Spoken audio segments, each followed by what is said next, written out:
Hey my dudes, let's talk about something way off topic for this channel. The symbolism in the Deimos raid boss fight in Guild Wars 2. I know this probably applies to like none of you, but maybe I can show you guys why this fight's kind of special to me. Or better yet, maybe I can show you some symbolism you can actually apply to things that you're interested in. Either way, hopefully it's entertaining to at least somebody. And if anyone from ArenaNet is watching, please make more of this shit. Now, before we get into it, if you're interested in the lore of this fight and the story behind it, Wooden Potatoes has a really good video, which I'll link in the description, that goes over the lore of this entire raid, not just this boss. It's really interesting if you're into lore, but I won't be mentioning much of the lore, only a little bit that's relevant. Also, I probably will use a few clips from that video, so hopefully he doesn't mind. But let's dive in. So what we see when we enter is a man chained up by 4 ethereal blue chains, and as soon as you start the fight, the man says, "What are you doing? You'll let him out." We're going to come back to this line in a bit, but for now it's still intriguing. So we enter this arena and try to free this man, but immediately he warns us that there are dangers lurking within his situation that we don't understand. This may be sort of a stretch, but what do people often tell you when you try to help them with complex emotional problems? They say stuff like, "You wouldn't understand," or "I don't want to drag you into this." That's not always the case, but it happens enough that I really like the parallel. So Deimos will teleport members of the party to an alternate reality periodically throughout the fight. Potentially it's somewhere in the mists, which in Guild Wars 2 it's sort of like this unknown and mostly unexplored realm of the gods. And that's interesting, but we'll save it for later. Anyway, when members of your party are ported initially, this is where you first see Deimos, and at this point, he's just a shadow. And I want to briefly touch on the importance of this. This kind of harkens to the idea that horror games and horror books and movies have used. The beast that you can't see or can't fully see is more frightening than the one that you can fully see, because your imagination does more of the work. And I think that's what they're drawing on. Often in better horror movies, the monster reveal is done really close to the end to let your imagination, go wild throughout the beginning of the movie. This kind of happens because the monster you imagine in your head is a lot of things at once, and it's pretty much always way worse than the monster that you actually see. Anyway, if you're interested in literary uses of this idea, H.P. Lovecraft is a fantastic source of this kind of thing. Anyway, you break the chains in this realm, and this frees the man back in the original reality. And then Deimos appears in full view, and the fight really begins.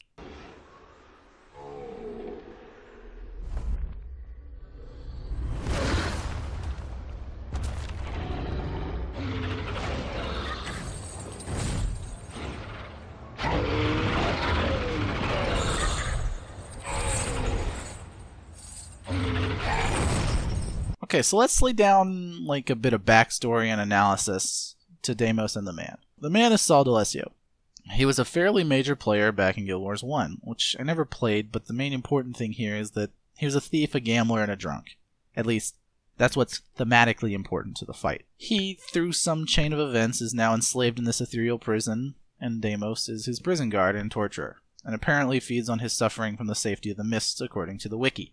Deimos, in Greek mythology, was the personification of horror, at least according to Google. By the way, fuck Google. But anyway, according to Google, he was the son of Ares, the god of war, and Aphrodite, the goddess of love, desire, and beauty. The fact that the personification of horror arises out of a union of war and desire is pretty interesting. But, unfortunately, Deimos appeared in no mythological stories, so that kinda ends that line of investigation. Apparently he was just alluded to. So let's move on to the appearance of Deimos.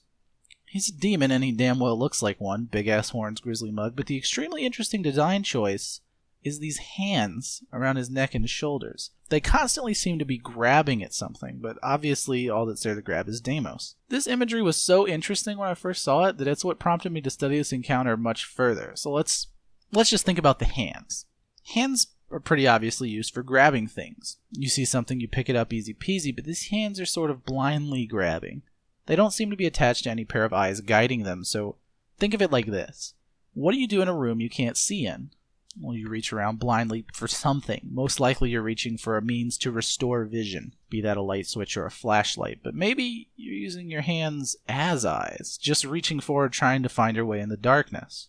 Also, these hands seem to be trapped in some respects by Deimos. They all have shackles around their wrists, and he almost wears them as an ornament. So symbolically, these hands sort of signify that this demon is what you find when you reach for the wrong thing, when you lose vision in the chaos of darkness, and then you become trapped by it, and now it's all you're ever going to find as you keep blindly reaching forward. And that's pretty fucking unsettling, and thematically it fits because Saul is a man gripped by his vices and being tortured by a demon named after the personification of horror, so it kind of feels like it fits and adequately describes his predicament. Anyway, maybe to you those are just hands, and they're kind of a creepy design choice, but I like to think that things can get better when you analyze them, and that's what it seems to me that they mean. Okay, so let's move on to discussing some of the symbolism surrounding the mechanics in the fight.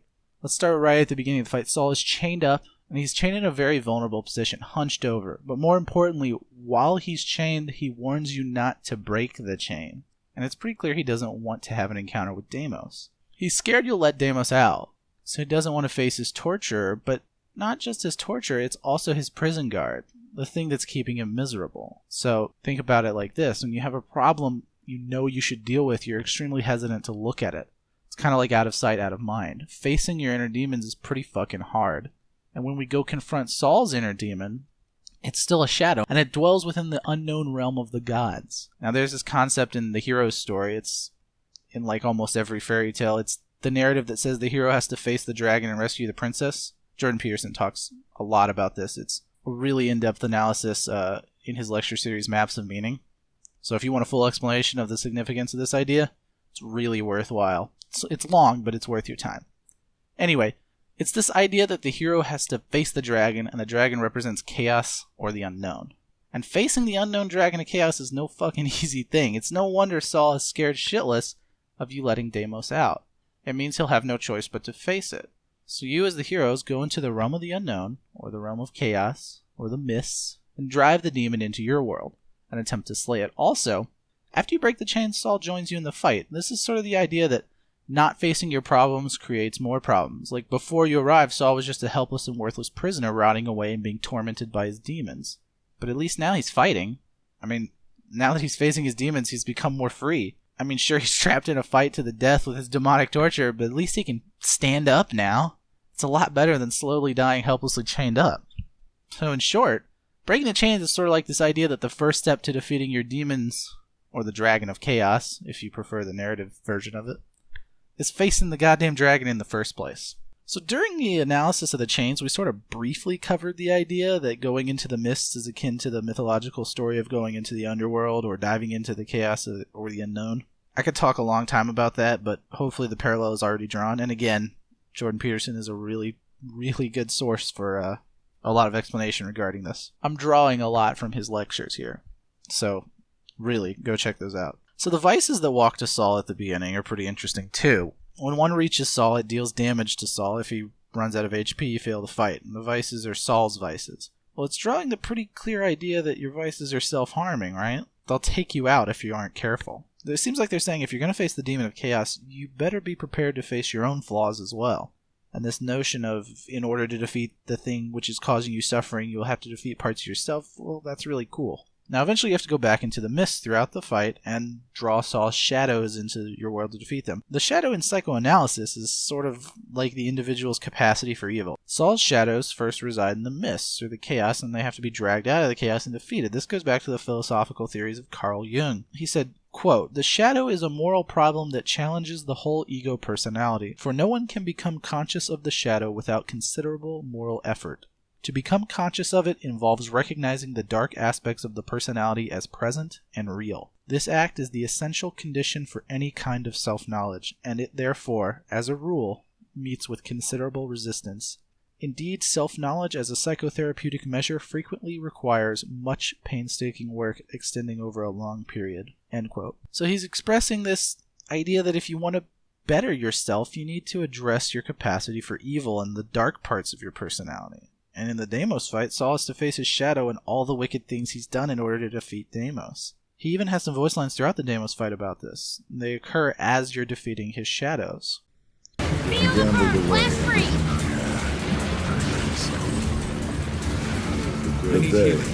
Seriously. I was a slave to the law. I was desperate and turned to thievery to pay my creditors. But I could not outrun my guilt. I was caught for my crimes and exiled. I was left for dead until the Mossad found me. Alright, so the hands that target the member of your party that's the farthest away. this is probably the mechanic I'm least certain on the symbolism of, but here's my interpretation. So, have you ever known someone that's so miserable and self-defeating that you feel like if you spend too much time around them, you might get sucked into their misery? I really feel like this is a symbolic representation of that. I mean, Saul's a person that's so miserable that there's a demon that subsists on his suffering. So, I don't think it's too much of a stretch, but it might be. And the last mechanic that has significant metaphorical meaning is the constant journeys to the mists, or the underworld, or the realm of chaos. I've already kind of talked about this, so I think you understand this one. So now, let's look at this compared to the hero's story. The hero has to face the monster in the chaos. He goes down into the underworld. He will face his shadow along the way. Then he must defeat the monster of chaos, but facing the monster of chaos comes at a price, even if you defeat it. Part of you will die. It's this idea that going toe-to-toe with evil is dangerous. You see this in hero narratives all the time. Jordan Peterson uses the example of Horus from the Egyptian mythology, and he analyzes Pinocchio in a very similar way. Also, The Lion King has this too. Horus fights Set and loses an eye. Pinocchio dies at the end of Pinocchio and gets brought back to life. But it's also in the Disney movie Hercules, which is my personal favorite just because I grew up with that movie. He dives into the River of Souls at the end to save Meg. It's, in so many hero narrative stories, it's this sort of metaphorical truth of the price of facing chaos and evil. And this lines up perfectly because Saul dies at the end of the fight. My god, this fucking boss fight is packed with so much narrative symbolism that it just blows me away. Like, the team that designed this encounter gets a fucking gold star from me. It's so good. I've probably talked for long enough about this fight, but needless to say, I love it. Anyway, that'll just about do it for this video. And if you liked this video and you actually play Guild Wars 2, well, I guess go say hi to Wooden Potatoes for me. See you guys. Anyway, as always, this video was edited by my brother. I actually had to re-record the audio because the original audio file got really corrupted for some reason about a quarter of the way through, so that kind of sucked. If you enjoyed this video, feel free to share it anywhere or use clips of it in your own videos. I really couldn't care about that, but yeah, thanks for watching. See ya. Oh, and feel free to add anything I missed. I'm sure there's a few things in this fight if anybody who plays Guild Wars is watching. I'm sure there are a few things in this fight that have some more symbolic value. This is a pretty dense fight in that regards. I mean, it feels like they were working on it for a really long time. Thanks for watching.